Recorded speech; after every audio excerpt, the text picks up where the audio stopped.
presented by Abdul Akila Entertainment।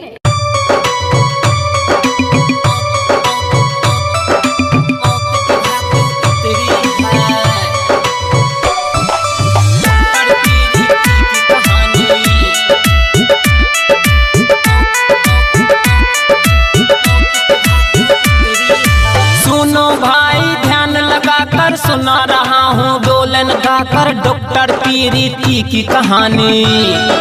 आँख में आ जाएगा पानी सुनकर इसका दर्द कहानी। कहानी है एक सप्ताह का, बात है ये कलकत्ता का। बेटी बचाओ बेटी पढ़ाओ बना के डॉक्टर जान गवाओ। मेरा भारत है महान, औरत का कहाँ सम्मान। प्रीति नाम की लड़की है, मौत के घाट उतरी है।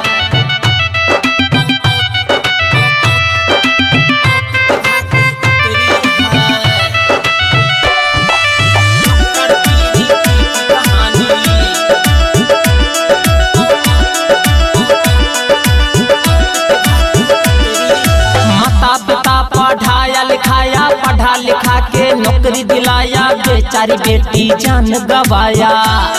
प्रीति एक डॉक्टर थी, ड्यूटी अपना करती थी।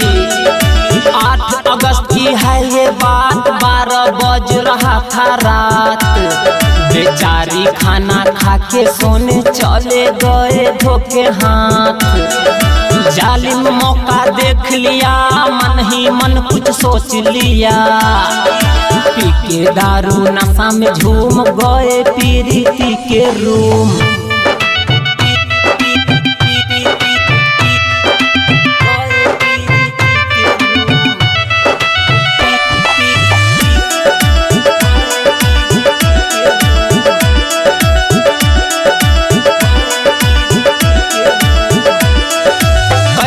कैसे बंदे हैं, सोच साले के गंदे हैं। रोज रेप का धंधे हैं। जाया करो कोचिंग कोच, युवक अपना बदलो सोच। जालिम किया घिनौना काम, जिसका ना हम लेंगे नाम।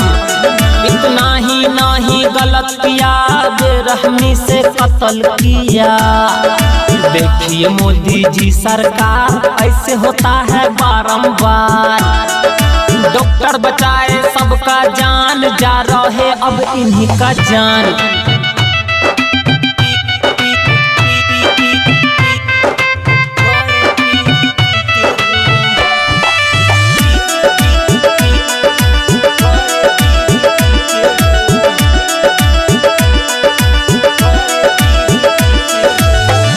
मिलके किया ये काम, छुप गया है सबका नाम, पकड़ाया है कहीं हैवान। इंसाफ के लिए करना पड़ेगा चाचा जाम। बेटी भारत की है शान, जालिम ने ले ली है जान। अस्पताल में सुरक्षा होता, ये दुर्घटना कभी न होता। उड़ गया सबका फ्यूज, सुने हैं जब से न्यूज। जख्म है उनके गतर गतर, बने रहो वीडियो के भीतर।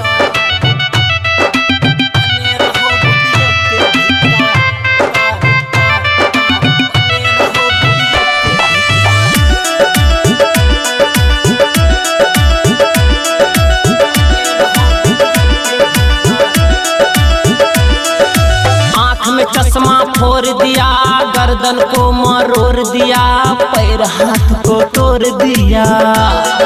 चीखती चिल्लाती थी, हाय हमें कोई बचाओ। पेट पीठ और चेहरों पे गहरी गहरी हाय भाव। इंसान बन गया हैवान, आखिर में ले ली है जान। जब है ये गाना आपके लायक, कर लो भाई सब्सक्राइब। आँख में आ गया है पानी, अब न सुना पाऊंगा कहानी, अब न सुना पाऊंगा कहानी।